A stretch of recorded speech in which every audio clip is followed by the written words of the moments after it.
Người yêu ơi anh biết trái tim anh thuộc em, nguyện trần cả trái tim yêu em suốt đời, nguyện cho tình yêu ta luôn đẹp ý cha mãi thôi. Người yêu ơi em biết trái tim em cần anh, dù cho bao cách xa gian nan bao ngày, lòng em nguyện yêu anh chẳng hề đổi thay từ đây. Một chặng đường sẽ không như mơ, không như thiên đường, đừng cạnh Chúa sóng gió sẽ vượt qua. Một chặng đường sẽ không cô đơn, không thay lo buồn, bởi vì Chúa luôn bên cạnh ta, người yêu ơi.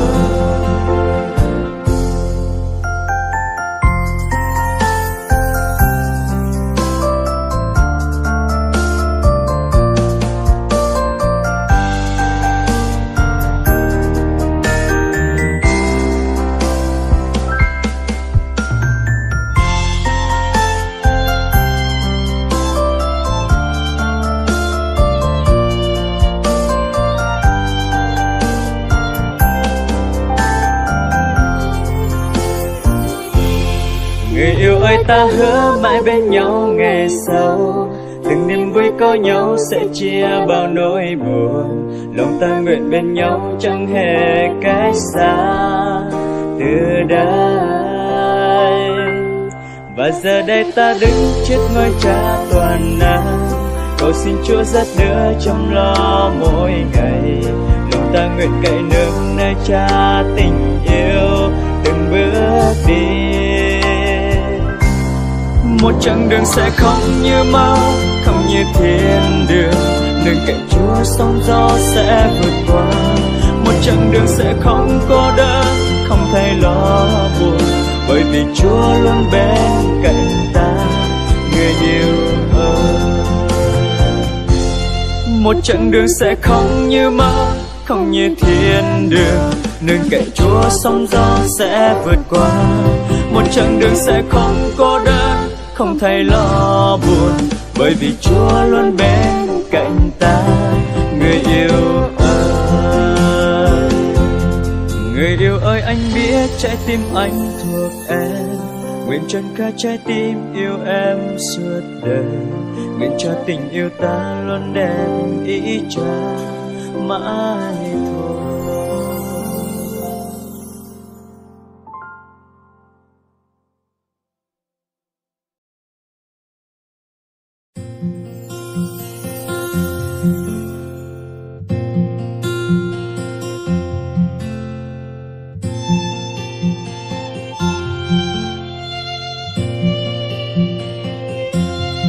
Người yêu ơi anh biết trái tim anh thuộc em, nguyện trần cả trái tim yêu em suốt đời, nguyện cho tình yêu ta luôn đẹp ý Cha mãi thôi.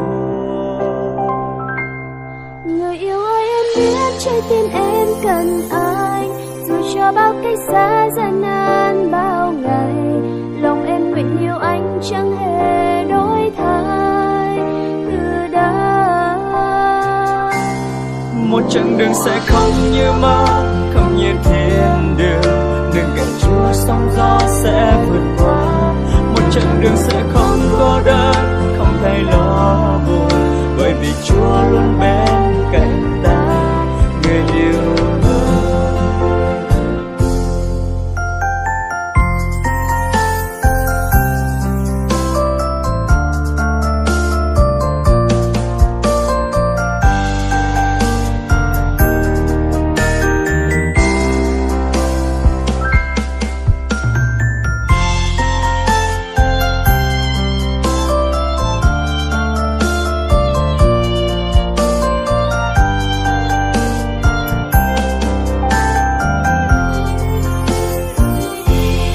Người yêu ơi ta hứa mãi bên nhau ngày sau, từng niềm vui có nhau sẽ chia bao nỗi buồn, lòng ta nguyện bên nhau chẳng hề cách xa từ đây. Và giờ đây ta đứng trước ngôi Cha toàn năng, cầu xin Chúa dắt đỡ chăm lo mỗi ngày, lòng ta nguyện cậy nương nơi Cha tình yêu nhiều từng bước đi. Một chặng đường sẽ không như mơ, không như thiên đường, nương cậy Chúa sóng gió sẽ vượt qua. Một chặng đường sẽ không cô đơn, không thấy lo buồn, bởi vì Chúa luôn bên cạnh ta, người yêu ơi.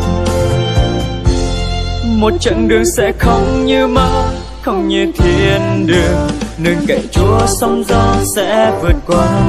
Một chặng đường sẽ không cô đơn, không thấy lo buồn, bởi vì Chúa luôn bên cạnh ta, người yêu ơi. Người yêu ơi, anh biết trái tim anh thuộc em, nguyện trần ca trái tim yêu em suốt đời. Nguyện cho tình yêu ta luôn đẹp ý cha mãi.